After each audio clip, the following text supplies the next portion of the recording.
મિતઈ અને તુષાર સર, તમારી બંનેની આમ એક રીતે કરિયરની શરૂઆત રેડિયોથી થઈ એવું કહેવાય? નોકરી કહેવાય એવી રીતે જે કામ કર્યું એ આકાશવાણીમાં કર્યું. હું ઉદ્ઘોષક તરીકે જોડાયો અને કેન્દ્ર નિદેશક તરીકે, એનાઉન્સર તરીકે જોડાયો અને સ્ટેશન ડિરેક્ટર તરીકે. Thank you sir. મેં સ્વૈચ્છિક રાજીનામું આપ્યું, એટલે કે વોલન્ટરી રિટાયરમેન્ટ. ના ના, આ તો જેન્યુઅલી નથી ખબર યાર. સંક્ષિપ્ત એટલે એ બોલાય જ કેમનું? શંખ વગાડીને.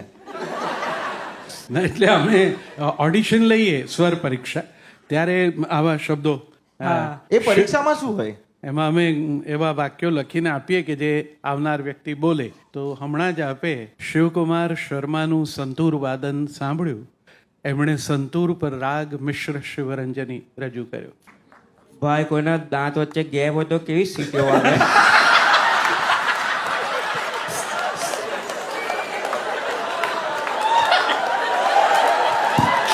બ્રેસીસ પહેર્યા હોય તો ખબર છે કેવી થૂક ઉડે.